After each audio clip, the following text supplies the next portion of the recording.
को मूनयोंग psychiatric hospital जाती है क्वान को लेने के लिए, जो एक पेशेंट है और पब्लिक में अपना आप एक्सपोज करना पसंद करता है। वो उसके छोटे डिंगडोंग का मजाक बनाती है, उसे अपनी कार में धकेलती है और वहां से निकल जाती है। बाहर निकलते वक्त केयर गिवर गैंगटे उसके रास्ते में आता है, लेकिन वो उसके सामने से कार घुमाकर निकल जाती है। उसे रोकने के लिए गैंगटे नामजूरी की कार लेता है और उसका पीछा करता है। मूनयोंग का असली मकसद क्वान को उसके पिता के पास ले जाना है, जो एक प्रसिद्ध असेंबली मैन है। वो उसके पब्लिक स्पीच पर पहुंचते हैं, जहां क्वान इंटरप्ट करता है, अपने पिता को लापरवाह बताता है और अपनी मानसिक तबाही के लिए जिम्मेदार ठहराता है। अगर आप अपने बेटे का ख्याल नहीं रख सकते तो देश कैसे चलाएंगे, वो घोषित करता है। ये स्कैंडल पूरे देश में फैल जाता है। असेंबली मैन की इमेज बर्बाद हो जाती है। पुलिस क्वान को गिरफ्तार कर लेती है और इसकी मां उसे थप्पड़ मार देती है, लेकिन वो अजीब तरीके से खुश होता है क्योंकि उसे उसका ध्यान मिलता है। हॉस्पिटल में वापस गुस्से में असेंबली मैन धमकी देता है कि वो हॉस्पिटल बंद करवा देगा। एक फ्लैशबैक दिखाता है गैंगटे को बचपन में, जब वो अपनी टाइक्वांडो रेड बेल्ट घर लाता है, लेकिन उसे डांटा जाता है क्योंकि उसका ऑटिस्टिक भाई सांगते उस दिन बुली हुआ था। गुस्से में गैंगटे अपने भाई के मरने की इच्छा करता है और भाग जाता है। सांगते उसके पीछे आता है, बेल्ट वापस करता है और दोनों बर्फ पर खेलते हैं जब तक बर्फ टूट नहीं जाता। सांगते बर्फ में गिर जाता है। पहले गैंगटे भागता है, फिर उसे बचाने के लिए कूद पड़ता है। नजदीक ही मूनयोंग देखती है पत्तों को तोड़ती हुई, सोचती है कि मदद करे या नहीं। आखिरकार वो मदद करने का फैसला करती है। मूनयोंग एक बड़ा टुकड़ा बर्फ में पानी में फेंकती है, गैंगटे को बाहर आने में मदद करती है। वो उसे धन्यवाद करता है, लेकिन वो बिना देखे चली जाती है। गैंगटे उससे प्यार कर बैठता है और फूल लाता है, लेकिन उसका एंटी सोशल स्वभाव दिखाई देता है। वो एक तितली को तोड़ देती है और पूछती है कि क्या वो फिर भी उससे प्यार कर सकता है। डरे हुए वो भाग जाता है। 20 साल बाद मूनयोंग एक मशहूर लेखिका है जिसे सांगते भी एडमायर करता है, जो गैंगटे का ऑटिस्टिक भाई है। एक बुक साइनिंग इवेंट में सांगते एक बच्चे के डायनासोर टॉय में खो जाता है, लेकिन बच्चे का पिता उसे धक्का देते हैं और बाल खींचते हैं, जो एक ट्रॉमेटिक रिएक्शन ट्रिगर करता है। गैंगटे तुरंत आता है उसे शांत करने और अपनी जैकेट से ढक लेता है। मूनयोंग उस पिता से मुकाबला करती है, उसके बाल खींचती है ताकि अपनी बात साबित कर सके, और जब उसकी पत्नी मदाखिल होती है तो उसे रोक देती है। ये इंसिडेंट हेडलाइंस में आता है। मूनयोंग को वायलेंट दिखाता है, लेकिन वो परवाह नहीं करती। बाद में साइनिंग के बाहर वो गैंगटे से कहती है कि उसे लगता है वो उसे पहले भी कहीं देखा है। एक एडिटर गैंगटे को वार्न करता है कि वो मूनयोंग से दूर रहें, जो वो सुन लेती है। एडिटर का पीछा करती है और जब वो काम जारी रखने के बदले में उससे कुछ चाहता है तो वो गुस्से में पेन से उसे मारने ही वाली होती है, पर गैंगटे के शब्दों को याद करके उसे धक्का दे देती है, जिससे वो सीधी सीढ़ी से गिरकर गर्दन तोड़ लेता है। जब एम्बुलेंस आती है, गैंगटे मूनयोंग को पीछे से पकड़ता है, उसे सांस लेने और शांत होने की सलाह देता है। जैसे ही वो उसकी बात मान लेती है, वो उसकी तरफ अजीब अट्रैक्शन महसूस करती है। मूनयोंग गैंगटे की तरफ एक अजीब खिंचाव महसूस करती है, जैसे कोई पुरानी याद जाग गई हो। वो उसे अपनी टीम में शामिल करने को कहती है, लेकिन वो मना कर देता है, अपनी जिम्मेदारियों का बहाना करता है।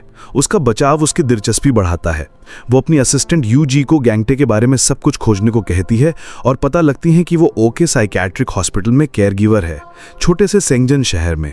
जज्बाती होकर वो वहां जाती है और लॉकर रूम में उसे सरप्राइज करती है, उसका एडमायर करती है, जब तक वो उसे बाहर नहीं ले जाता, जिसे नामजूरी देखती है, जो छुपकर उससे पसंद करती है। जूरी को प्रोवोक करने के लिए मूनयोंग गैंगटे को छूती है, लेकिन वो तुरंत दूर हो जाता है। काम के बाद वो उसे राइड देने की ऑफर करती है। वो मना करता है तो वो चेतावनी देती है कि अगली बार जोर से ले जाएगी। कुछ दिन बाद वो अपनी राइटिंग करियर छोड़कर हॉस्पिटल में लेक्चरर बन जाती है। कहानियों के जरिए पेशेंट्स को सिखाती है। वो उन्हें शॉक करती है जब कहती है कि फेरी टेल सपनों की दुनिया नहीं, बल्कि सख्त सच्चाई का दर्पण है, और खुशी तभी मिलती है जब सच का सामना किया जाए। पेशेंट्स उसके हिम्मत को पसंद करते हैं। बाद में गैंगटे पूछता है कि क्या वो सच में मानती है कि डर का सिर्फ सामना करने से ही अंत होता है। वो सवाल वापस करती है, कहती है कि वो उसके टफ बाहर के नीचे कोई कोमलता छुपी है। मजाक में लाउड होकर पूछती है कि क्या वो उसके साथ सोना चाहती है, जिससे वो शर्मिंदा हो जाता है। गुस्से में वो उसे एक प्राइवेट रूम में ले जाता है और कहता है कि उसे अकेले छोड़ दे। वो उसे हिपोक्रेट कहती है और चेतावनी देती है कि डर में जीना मतलब जीना ही नहीं। जब वो जाती है तो अपने पिता कोदे हुआन को व्हीलचेयर में देखती है, जो 10 साल से वैसे ही है, लेकिन बिना देखे निकल जाती है।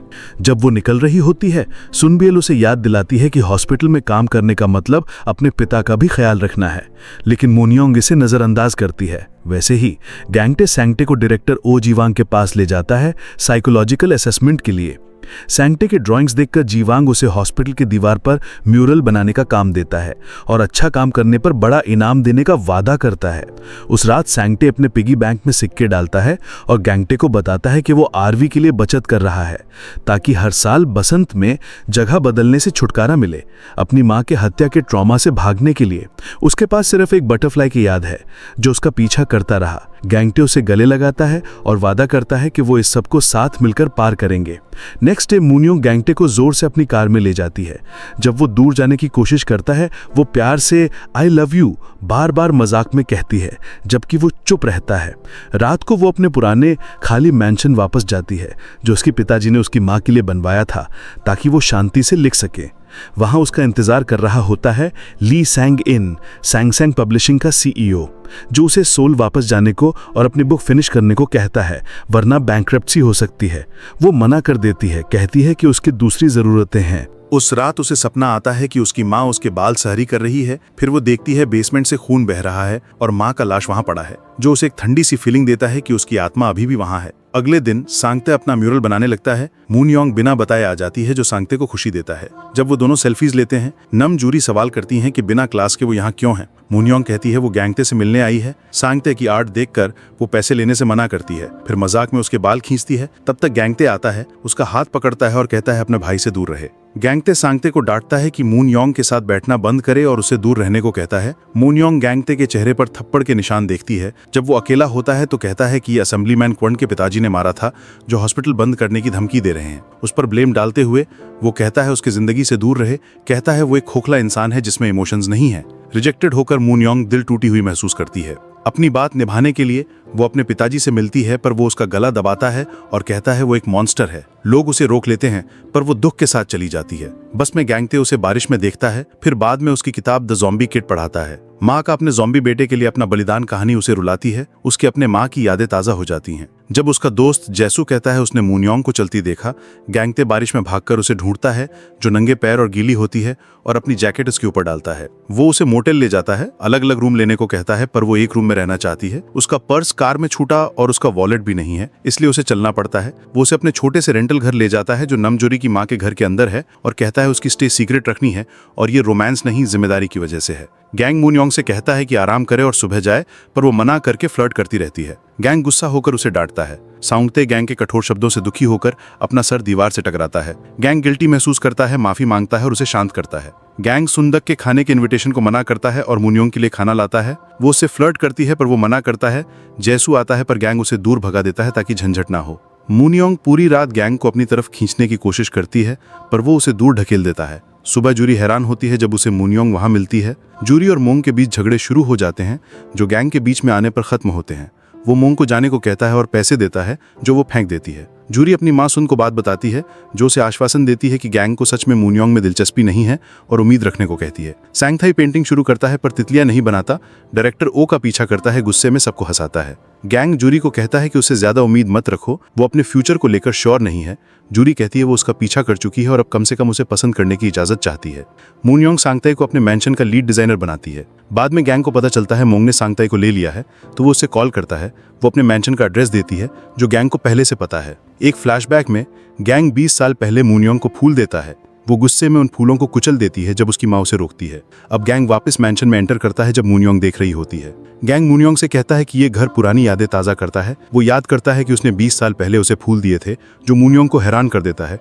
वो रियलाइज करती है कि वो उसे पहले से जानता था। वो पूछती है कि उसने अपने पास्ट के बारे में क्यों नहीं बताया। गैंग कहता है वो उसे पीछे छोड़ना चाहता था। मूनयोंग उसे रुकने और अपनी किताबों पर सांगताई के साथ काम करने को कहती है पर गैंग आगे बढ़ने पर जोर देता है। जब मूनयोंग उसे रोकने की कोशिश करती है वो फिसलती है और गैंग उसे पकड़ लेता है। इसी बीच सांगते ने गैंग को नीचे बुलाया। एक नई जॉब एग्रीमेंट दिखाता है जो उसने साइन की है। गैंग उसे मांगता है पर सांगते मना करता है, जिससे झगड़ा होता है और सांगते गैंग को बाहर निकाल देता है।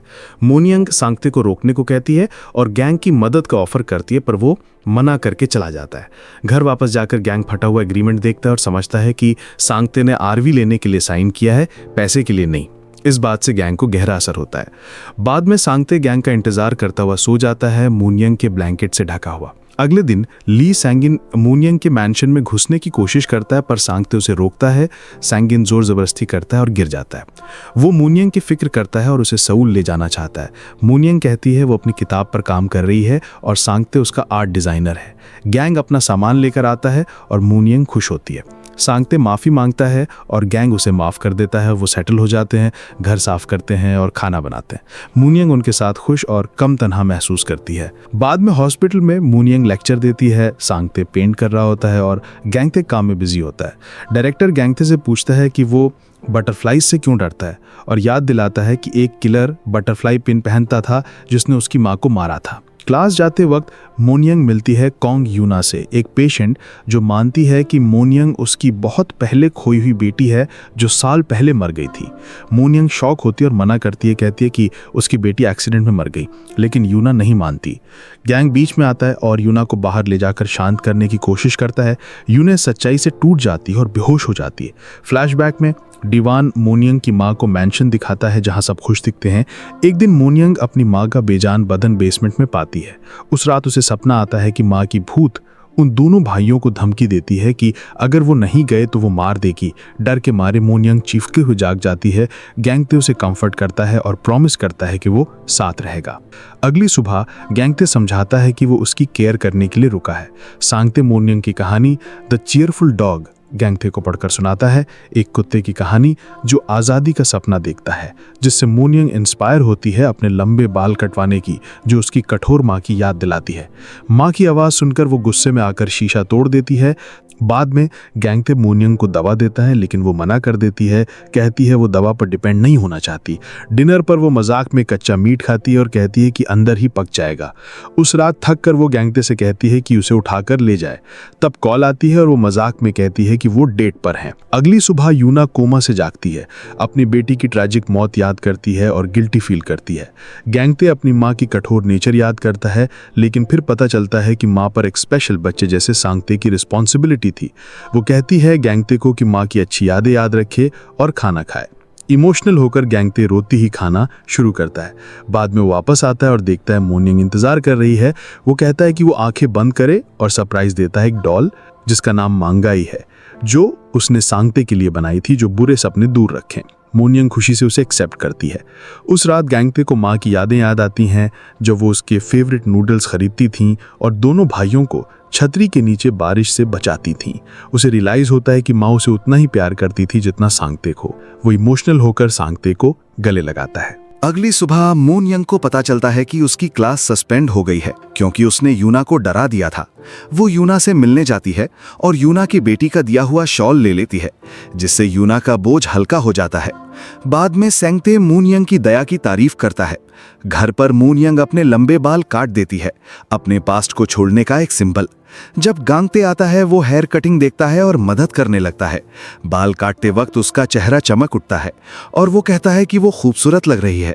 बाद में सैंगते देखता है कि मोनियंग के पास उसका डॉल मांगाई है और मांगता है वापस। वो मना कर देती है और दोनों के बीच एक मजेदार तकिया लड़ाई होती है, जिसमें डॉल 2 टुकड़ों में टूट जाता है। गुस्से में मोनियंग चली जाती है। गैंगते सैंगते को कंफर्ट करता है, कहता है उसे डॉल की जरूरत नहीं, क्योंकि वो उसके साथ हमेशा है। जब पूछा जाता है कि वो गांगटे चाहता है या मांगाई, तो सैंगटे गांगटे चूज करता है। अगली सुबह मोनियंग, गांगटे और सैंगटे काम पर जाते हैं और जूरी और सोनवू से मिलते हैं, जो हॉस्पिटल के शेफ हैं, और डिनर के लिए इनवाइट करते हैं। बाद में मोनियंग ब्यूटी एंड द बीस्ट पर लेक्चर देती है, बताती है कि वो स्टॉकहोम सिंड्रोम है, प्यार नहीं, जहां एक कैप्टिव अपने कैप्टर से प्यार कर बैठता है। लेकिन पेशेंट जूली इस बात से सहमत नहीं होती, कहती है कि वो एक प्यार की कहानी है और प्यार जिंदगी के लिए जरूरी है। उसके जज्बाती शब्दों से मोनियंग डीपली अफेक्ट होती है। बाद में मोनियंग बाहर सिगरेट पीने जाती है, जहां जूली के एब्यूसिव एक्स हस्बैंड आता है, माफी मांगता है और वादा करता है कि दोबारा हर्ट नहीं करेगा। जूली उससे क्लियरली मना करती है, कहती है कि वो अब किसी और से प्यार करती है। गुस्से में एक्स हस्बैंड उस पर अटैक करता है। ये देखकर मोनियंग उस पर कैन फेंकता है और सामना करती है। पूछती है कि ऐसे आदमी अपनी पत्नियों को दुख क्यों देते हैं। आदमी मोनियंग को थप्पड़ मार देता है, जिससे वो गिर जाती है।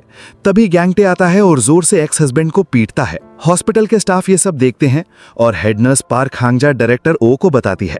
डायरेक्टर ओ चाहता नहीं कि गैंगटे को जॉब से निकाला जाए, लेकिन मजबूरन उसे फायर करना पड़ता है। गांगटे खुद को आजाद महसूस करता है, खुशी से कहता है कि उसने जॉब छोड़ दी है और उन दोनों के ट्रिप का याद दिलाता है। मूनयांग एग्री करती है, लेकिन जब गांगटे कहता है ट्रिप सिर्फ एक दिन का होगा, वो नाराज हो जाती है। वो कार तेज चलाती है ताकि उसे डराए। जब वो रिएक्ट नहीं करता तो गुस्से में उससे बाहर निकलती है और कार ले जाती है। उस रात गांगटे मान जाता है कि वो मूनयांग के साथ रात बिताएगा और मानता है कि उसके इमोशंस को कंट्रोल करना उसके लिए मुश्किल हो जाता है जब वो मूनयांग के आसपास होता है। जैसे ही वो दोनों किस करने वाले होते हैं, एक हिरण आ जाता है और मोमेंट खराब हो जाता है। अगले दिन मूनयांग अपने ट्रिप के लिए बहुत फैंसी ड्रेस पहनती है। कहती है कि ऐसे मजा आता है। पहाड़ों में वो एक ऊंचे पुल क्रॉस करने में डर जाती है क्योंकि उसे हाइट का डर है। गांगटे कहता है गाना गाओ शांत होने के लिए, पर मूनयांग की ऑफ की सिंगिंग सुनकर वो रोक देता है। प्रॉब्लम्स के बावजूद दोनों अपना दिन एंजॉय करते हैं। वहां वो जूली और उसके बॉयफ्रेंड जॉय डैनियल को देखते हैं, जो एक साइकेट्रिक हॉस्पिटल से भागकर जूली के पास आया है।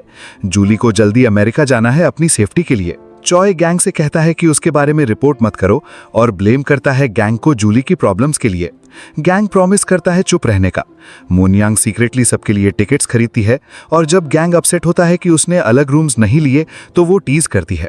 बाद में मूनयांग बताती है कि जूरी उसकी बचपन की इकलौती दोस्त थी जो उसे बुली से बचाती थी। वक्त के साथ जूरी नए दोस्त बनाती है और मूनयांग से दूर हो जाती है उसके अजीब बिहेवियर की वजह से, और उनकी दोस्ती खत्म हो जाती है। मूनयांग कहती है उसको दोस्तों की जरूरत नहीं क्योंकि उसके पास गैंग पे है। एक बातचीत के दौरान गैंग एक जूस समझ के ड्रिंक करता है, पर वो एक्चुअली शराब होती है जिससे वो ड्रंक हो जाता है। फिर भी वो अपने आप को कंट्रोल करने की कोशिश करता है। मूनयांग फ्लर्टी होती है पर गैंग उसे दूर धकेल देता है, जिससे दोनों के बीच रात भर झगड़ा होता है। अगले दिन गैंग फूल लेके आता है और इस बार मूनयांग खुशी से एक्सेप्ट करती है और वो उसको किस करता है। जूरी अमेरिका जाने की तैयारी करती है और जॉय डैनियल को भी बुलाती है। डैनियल इमोशनली अनस्टेबल है पर प्रॉमिस करता है ट्रीटमेंट के बाद आएगा।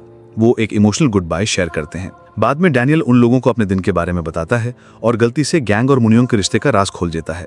चांग ये बात फैलाता है जिसे संगते को बुरा लगता है क्योंकि वो खुद को धोखा दिया हुआ महसूस करता है। संगते गुस्से में गैंग को कन्फ्रंट करता है, अपनी दर्द भरी बचपन की यादें याद करता है जब गैंग ने उसे मारने की विश की थी। गैंग समझाता है पर संगते दर्द और डिस्ट्रस्ट में रहता है। संगते दर्द से भरा हुआ गैंग पर चिल्लाता है कि उसने उसको मारने की सोची थी, जो गैंग का दिल तोड़ देता है। गैंग आंसुओं के साथ कहता है कि उसका कोई बुरा इरादा नहीं था।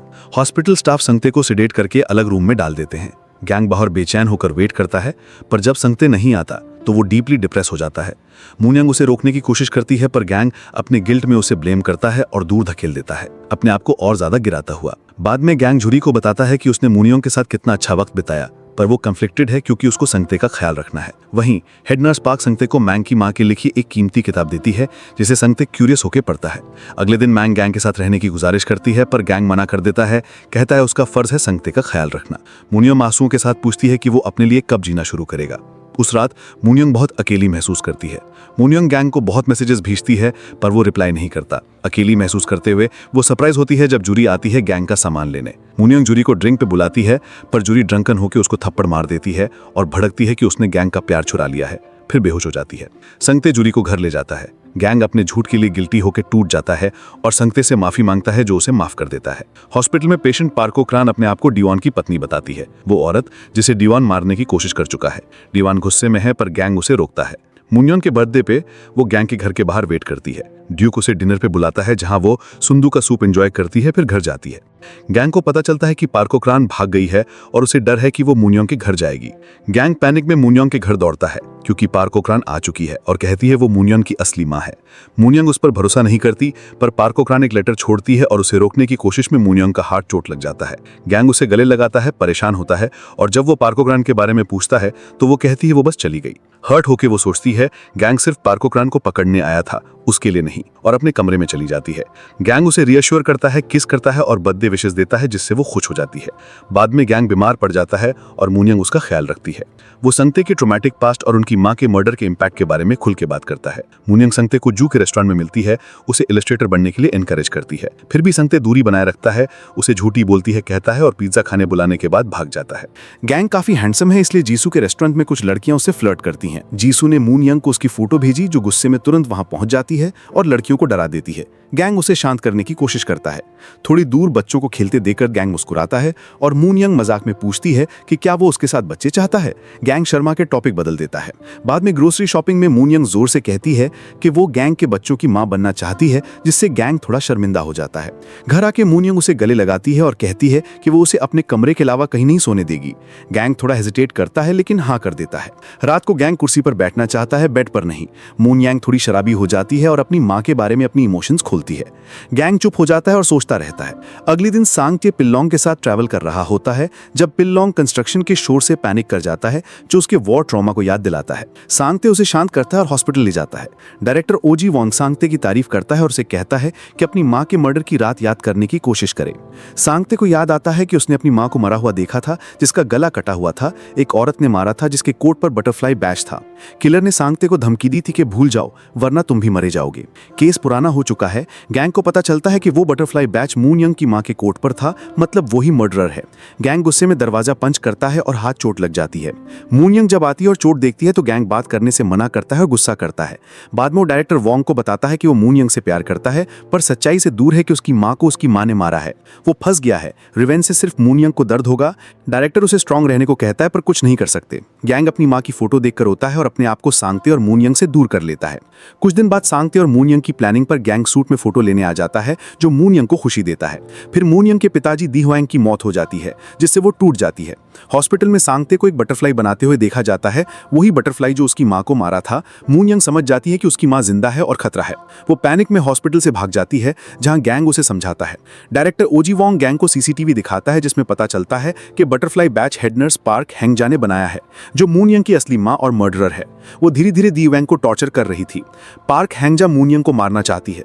मून यंग गैंग से सच्चाई मांगती है और गैंग बताता है कि पार्क हैंगजा ने उसकी और सांगते की मां को मारा है।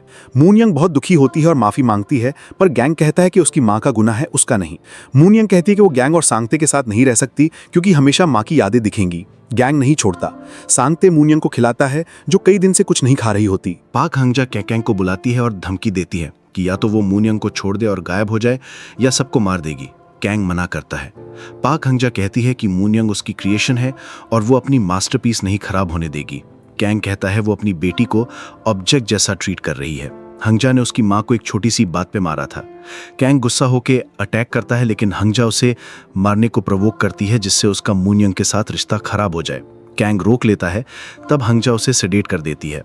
मून यंग आती है और हैंगजा को चाकू से मारने की कोशिश करती है, पर कैंग हाथ लगाकर अपनी चोट बढ़ा लेता है। सांगताए हैंगजा को एक किताब से अनकॉन्शियस कर देता है। पुलिस उसे अरेस्ट करती है और डायरेक्टर ओजी वोंग कहता है कि अब गेम खत्म हो गया है। हैंगजा मुस्कुराकर कहती है कि उसका मकसद पूरा हो गया है। मून यंग और कैंग कभी साथ नहीं होंगे। कुछ दिन बीतने के बाद मून यंग कैंग से दूर हो जाती है, गिल्ट में डूबी डिप्रेशन में। कैंग जूरी से कहता है कि मून यंग को अपने घर ले आए। जूरी ट्रिक से मून यंग को अपनी मां सुंदरडॉग के पास ले जाती है, जो हेल्दी है और मून यंग के लिए खास खाना बनाती है। सुंदरडॉग मून यंग को समझाती है कि वो पास्ट छोड़ दे और मां के गुनाहों के लिए खुद को मत सजा दे। घर वापस आकर सांगता है मून यंग को कैंग के मुस्कुराते हुए ड्राइंग दिखाता है, जो उसे इमोशनल कर देती है।